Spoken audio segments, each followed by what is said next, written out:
approach 10 o'clock, can I welcome you all to this small commemoration in this great memory to the soldiers of the Black Watch and the 51st Highland Division, who, having fought so valiantly, were ordered to eventually surrender at St. Valery. At this moment, on the 12th of June 1940, 80 years ago today. All over the British Isles, this momentous historic event has been marked by around 450 pipers, including our battalion in Fort George, with our Royal Colonel, the Prince Charles, Duke of Rothesay at Bugler, and Her Majesty the Queen's Piper at Windsor Castle, and also a memorial service at St. Valery, who's attended by one of my close colleagues, Lieutenant Colonel Campbell Close, who was commissioned into the Black Watch in 2000. At precisely 10 o'clock, the pipers will play the 51st Highland Division and the Heroes of St. Valery, after which I will say a few words about the events in June 1940 and the build-up to that. We will then hold our minute's silence, the last post, the regimental lament, a reveille, and we will then lay a wreath.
Of the 51st Highland Division, St. Valery on Caux, 12th of June 1940. The 1st Battalion, the Black Watch, commanded by Lieutenant Colonel Honeyman, landed in France in January 1940, and as part of the 51st Highland Division, commanded by General Victor Fortune of the Black Watch, was dispatched to defend the Maginot Line close to Armentières. On the 10th of May, the German offensive began, and the attack on the Maginot Line began on the 13th of May. The division held up the Germans in their sector. Between the 24th and the 25th of May, the division was then redeployed to the very north to cover the area between the mouth of the Somme and Dieppe.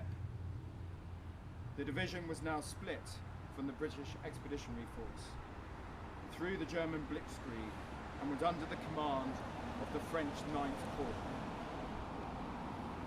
On the 28th of May, in conjunction with a French armoured division commanded by General de Gaulle, the division attempted to break the German bridgehead over the Somme with limited success.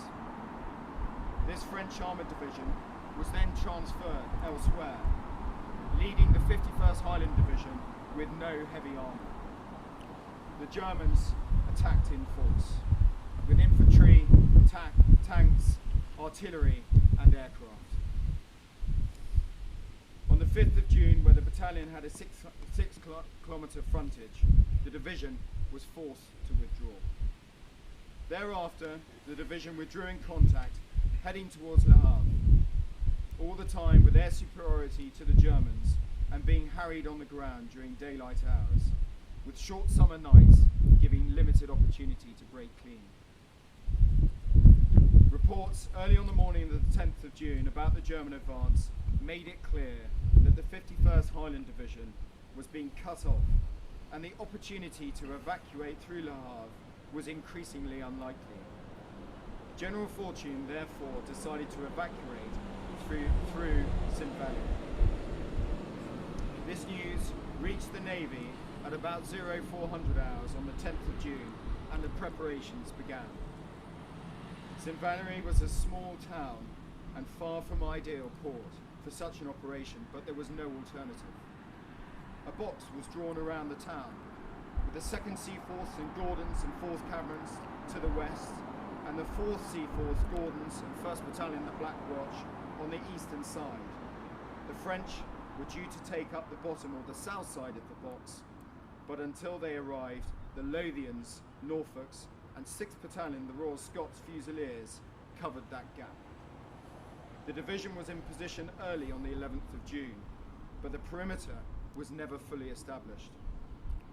The Germans, moving at great speed, were discovered by the Lothian and Border Horse in great strength.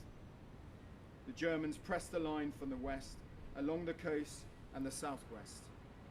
In the east, the 4th Seaforth, 5th Gordons and 1st Battalion, the Black Watch, were all in action.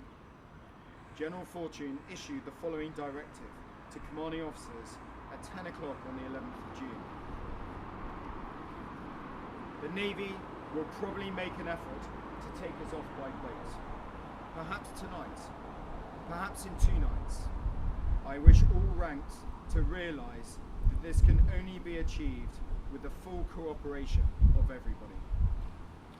Men may have to walk 5 or 6 miles. The utmost discipline must prevail. Men will board the boats with equipment and carrying guns. Vehicles will be rendered useless without giving it away to the enemy that is what is being done. Carriers should be retained as the final rearguard. Routes back to the nearest highway should be recce'd, and officers detailed as guides. Finally, if the enemy should attack before the whole force is evacuated, all ranks must realise that it is up to them to defeat them. He may attack with tanks, and we have quite a number of anti-tank guns behind. If the infantry can stop the enemy's infantry, that is all that is required, while anti-tank guns and rifles can inflict casualties on armoured fighting vehicles. During the afternoon of the 11th of June, 1st Battalion, the Black Watch, came under great pressure from the Germans, and by 1800 hours they had lost some 50 men, wounded or dead. They were supported by French cavalry, who had dismounted, leaving their horses in the wood, and were now fighting as infantry. The position was finally overrun on the 12th of June. There were many fires in the town of St. Valery, which was under constant bombardment from artillery and air attack. In the town, the divisional headquarters were the 51st Anti-Tank Regiment, part of the Norfolks, and the Company of Kensington secured the perimeter. An attack to the town was repulsed in the late afternoon of the 11th of June, but the town was now surrounded. Final plans were made for the evacuation. Beaches are allocated and orders given, but these orders never reached the 2nd Seaforth, who were cut off. When the order came to carry out the evacuation, it was too late for the Royal Navy to carry it out. A combination of fog, obscuring the coast, a loss of several ships, and the fact that the enemy occupied the high cliffs overlooking the town made evacuation impossible. Various local demands for surrender, specifically to the 2nd Seaforths and 1st Gordons, were robustly rebuffed. Preparations were made for a last resistance. Meanwhile, the French capitulated at around about 0800 on the morning of the 12th of June. General Fortune considered all the options: counterattack, further resistance, or retaking the town. But against this, there was no possibility of evacuation or support. The men were exhausted and virtually out of ammunition, with no artillery ammunition at all. Shortly before 10 o'clock on the 12th of June, General Fortune took the most difficult of decisions: to surrender. And he surrendered in person to General Rommel. All ranks of 1st Battalion, the Black Watch, were captured and went into captivity. Some escaped and made their way back to the United Kingdom, such as the captain at the time, later Brigadier Bill Bradford, who commanded the 1st Battalion later in life, while others tried to escape, often on several occasions without success. The battalion after this was reformed and fought with distinction throughout the remainder of the Second World War. Today, as we commemorate this event in history and history of the regiment, despite the challenges of our current pandemic, this is a wonderful turnout, and it is great to see so many of the regimental family. If I can mention, please, Geordie Ferguson, whose father Bernard was one of those who whilst not at St. Valery, had a distinguished war. Flavio Ormond, whose father served and died with the 1st Battalion, this time 80 years ago. Victoria Schofield, who's written a highly praised 2-volume history of the regiment and is our highly praised regimental historian. To Johnny Fortune, whose grandfather commanded the division, and to Kathy Burney Atkins, whose father Freddie was captured at St. Valery at the age of 19. The London Scottish were represented at St. Valery, and their pipers, it's wonderful to see you here today, and so appropriate for you to be involved with this morning. You are very, very welcome, and we are very, very grateful. Thank you. They shall grow not old, as we who are left grow old. Age shall not weary them, nor the years condemn. At the going down of the sun and in the morning, we will remember them.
Thank you.